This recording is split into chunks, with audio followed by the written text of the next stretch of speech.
Bonjour et bienvenue dans cette nouvelle vidéo sur ma chaîne YouTube. Je suis trop contente de revenir par ici avec un contenu beaucoup plus soutenu. Tu le verras dans les semaines qui suivent. Tout d'abord, j'aimerais me présenter. Je suis Claudia Astrocoach et j'utilise l'astrologie comme outil de développement personnel.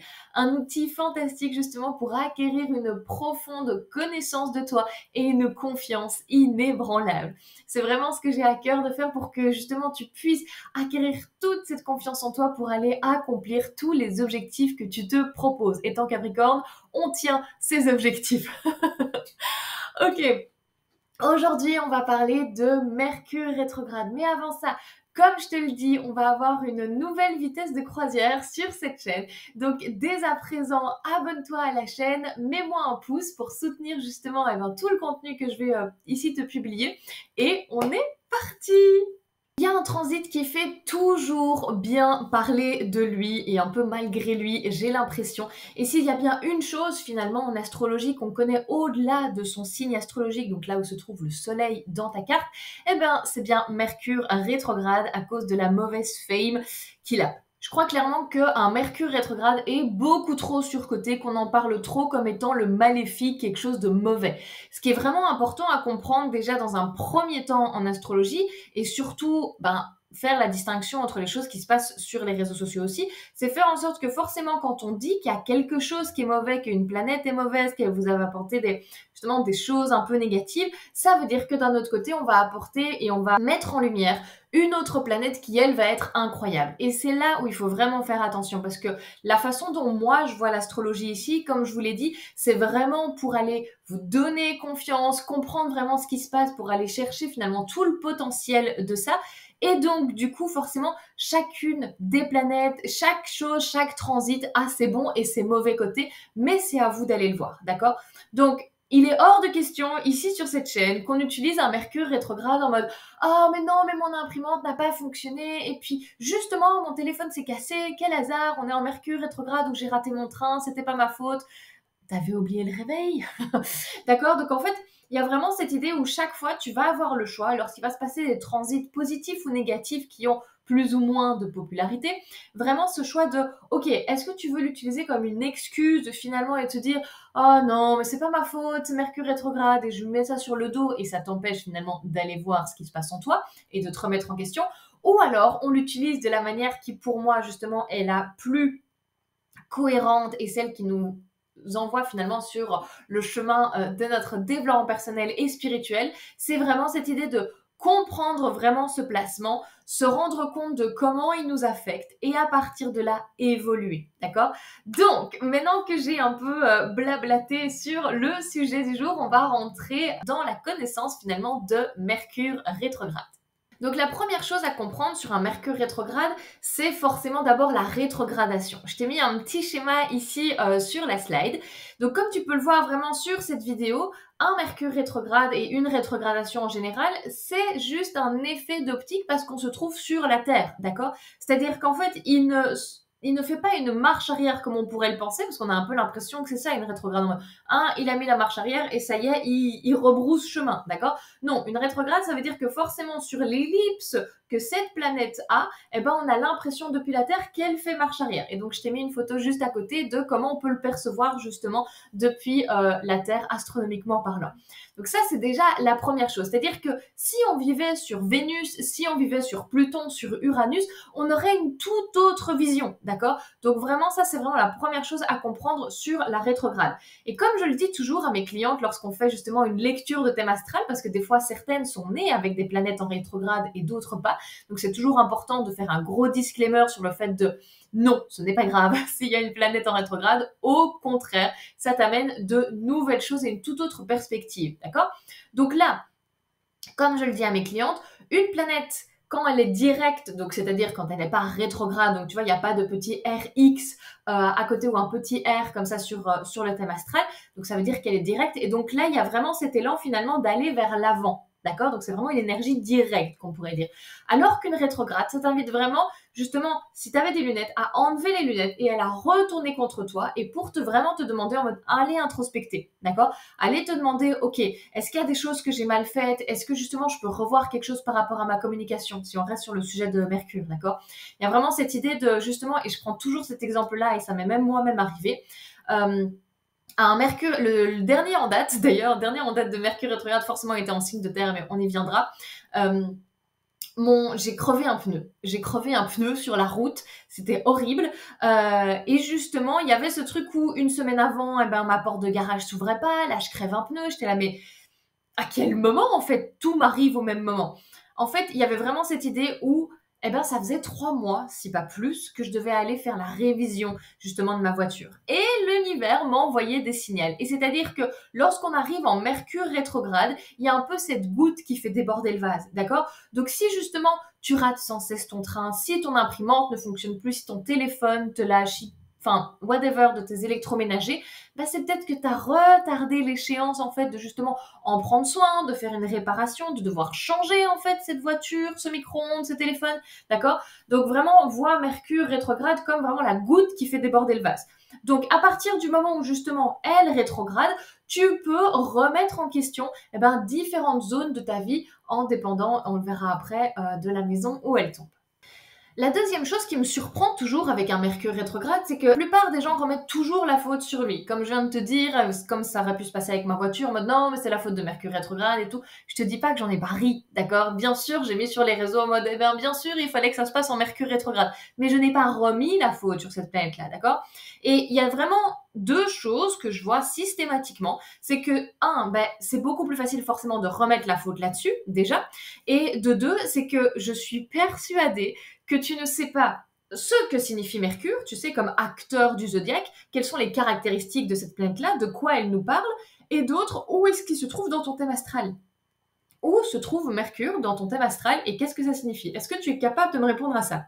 Je te propose qu'on fasse le test. C'est-à-dire que je te pose la question et je te demande de me mettre justement dans les commentaires de cette vidéo, quelles sont les caractéristiques de Mercure? Tu dois me donner 2 ou 3 mots-clés. Quelles sont les grandes caractéristiques d'un Mercure? D'accord? Attention, j'attends 3 mots-clés spécifiques. On verra si quelqu'un le trouve. Et l'autre aussi, c'est est-ce que tu connais ton placement de Mercure dans ton thème astral et est-ce que tu sais ce que ça signifie? Est-ce que tu as déjà un peu été regardé ou quoi? Voilà, je te demande de me mettre ça en commentaire.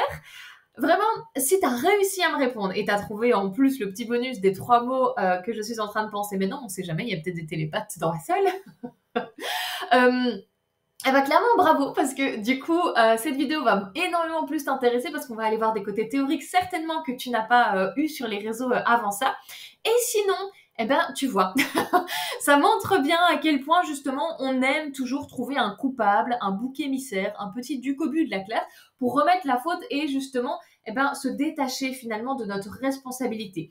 Ici, et comme je te le dis parce que je suis comme ça aussi, je l'ai été, encore aujourd'hui, je peux mettre des commentaires en mode « Ah, fallait que ça se passe en Mercure rétrograde », c'est tellement facile que voilà, ça s'y prête bien.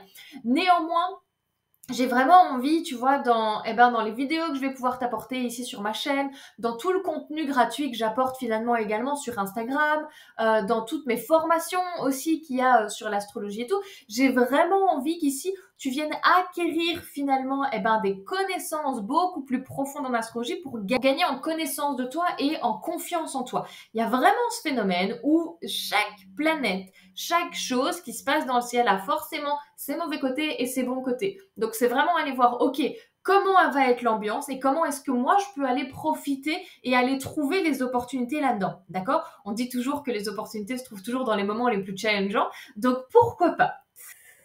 Donc maintenant, on va rentrer un peu plus dans la théorie et j'espère bien lire vos commentaires. La première chose à savoir avec un Mercure rétrograde, c'est qu'il rétrograde 3 fois par an, d'accord? Ce qui représente plus ou moins 33% de l'année. Et chaque fois qu'il rétrograde, ça va durer plus ou moins 3 semaines, ok? Donc autant te dire que c'est un phénomène hyper courant. Et comme je te l'ai dit au début de la vidéo, il y a des gens qui sont nés avec un Mercure rétrograde et ils savent très bien communiquer, ok? Chaque fois que Mercure va rétrograder, et comme je te l'ai dit, ça se passe 3 fois dans l'année, il va rétrograder durant la même année dans les signes du même élément. on a 4 grands éléments entre le feu, la terre, l'air et l'eau, d'accord?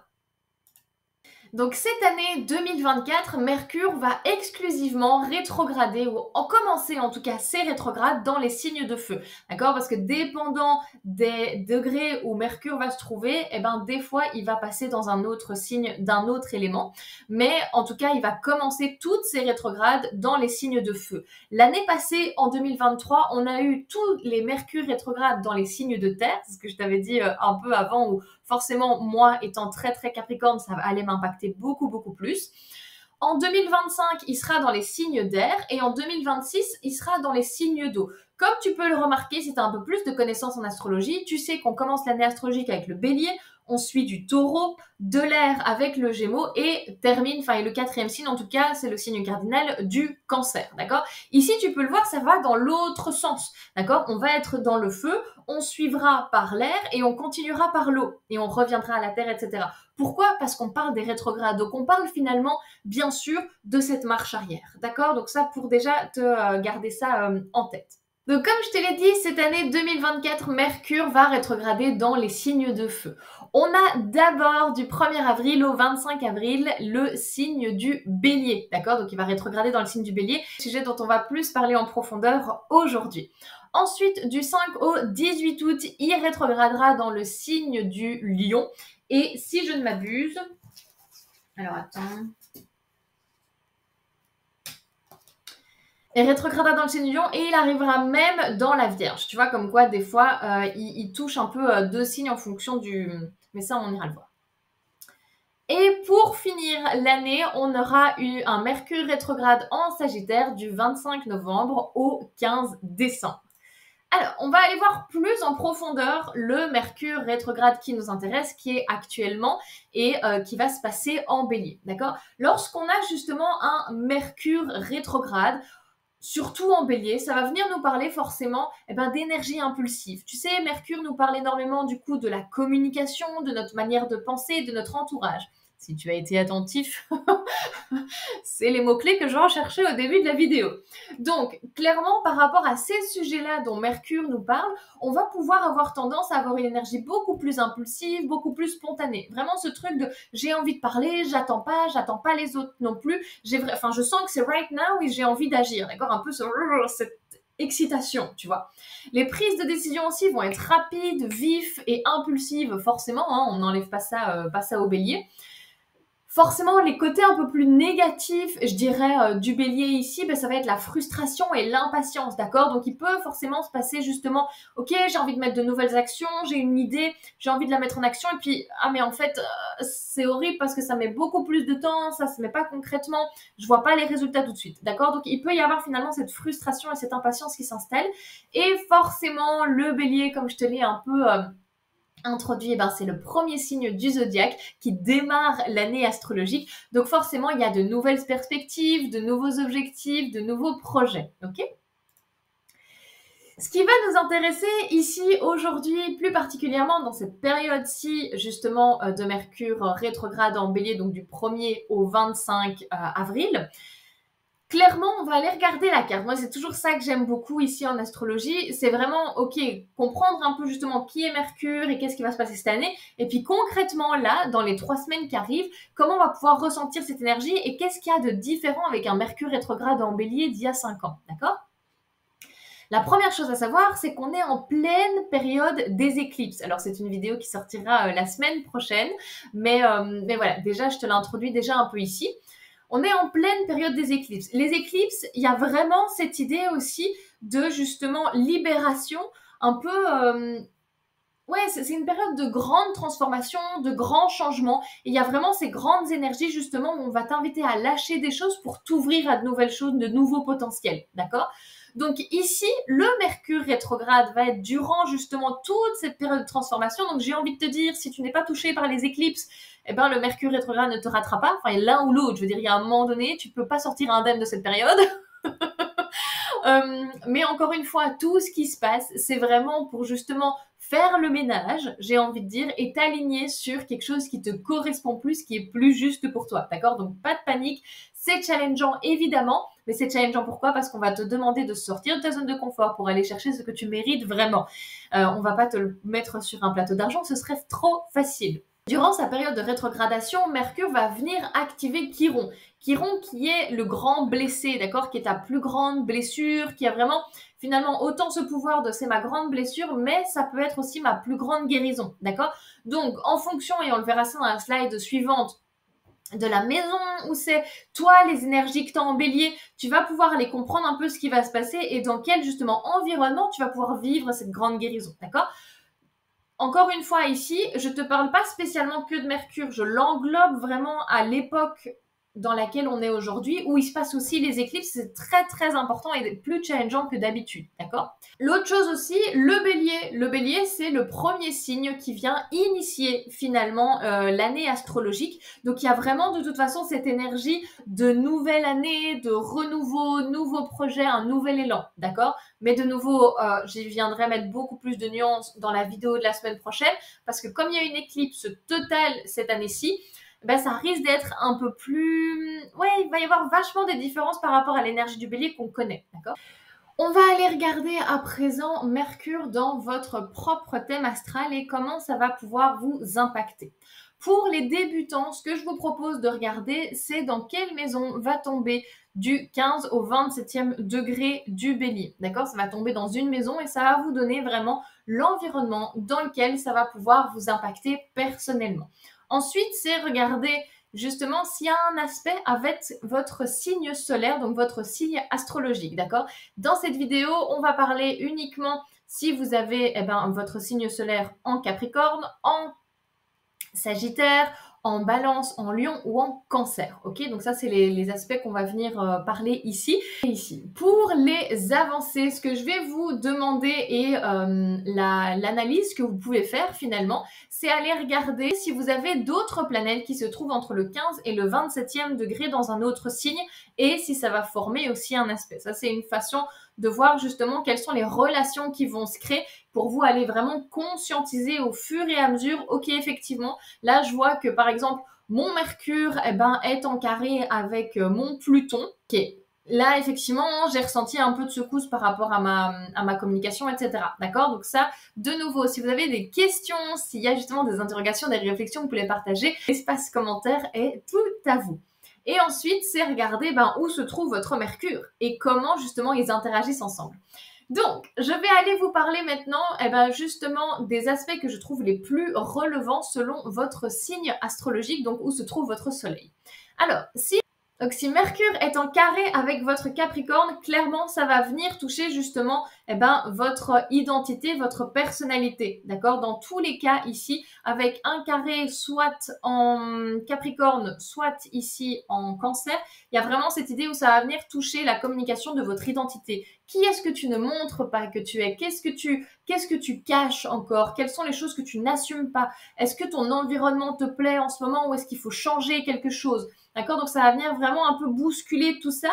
Généralement, entre le bélier qui fonce un peu dans le mur et des signes cardinaux comme le Cancer et le Capricorne, il y a ce truc où de toute façon, on va vous demander d'aller remuer un peu. D'accord? Donc vraiment aller checker tout ça pour renaître de vos cendres de nouveau. Je le dis, mais on est en période des éclipses, ça va secouer.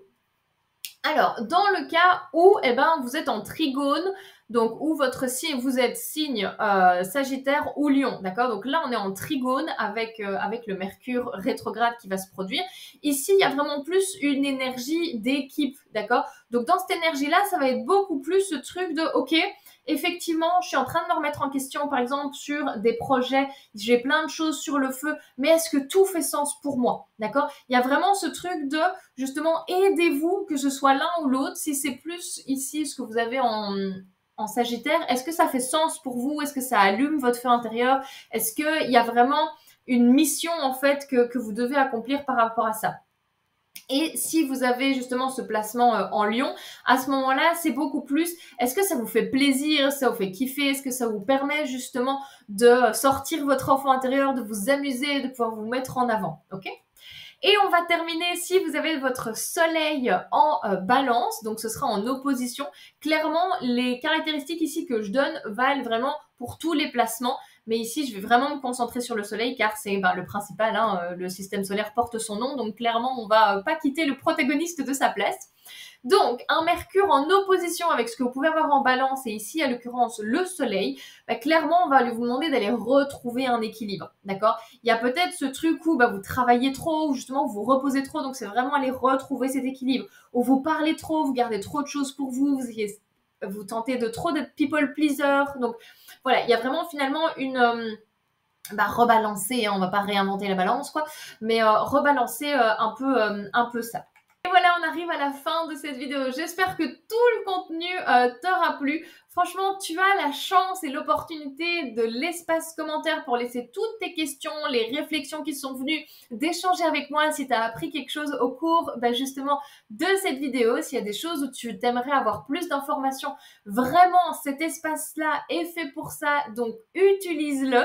Je souhaite vraiment de toute façon à travers ces vidéos que tu en apprennes plus sur toi, t'offrir des clés concrètes et précises et démystifier finalement l'astrologie parce qu'on peut penser des fois qu'elle est un peu plus compliquée que ce qu'elle n'y paraît. Donc voilà, j'ai vraiment envie de démystifier tout ça pour vraiment que tu puisses gagner confiance en toi, gagner en compréhension de toi et aller atteindre absolument tous tes objectifs. On se retrouve vendredi pour une nouvelle vidéo sur ma chaîne et la semaine prochaine pour une nouvelle vidéo par rapport aux éclipses. Si le sujet t'a intéressé, si ça a déjà un peu piqué ta curiosité, je sais qu'en octobre de l'année dernière, j'avais déjà créé une vidéo sur les éclipses pour vraiment tout le côté un peu théorique, comme on l'a pu le voir dans cette vidéo. Il y a un côté théorique et puis beaucoup plus pratique finalement sur ce qui se passe right now. Donc je t'invite à aller la voir de nouveau, à interagir un maximum avec mon contenu, t'abonner à la chaîne, mettre un like et on se retrouve très vite et porte-toi bien d'ici là. Ciao ciao.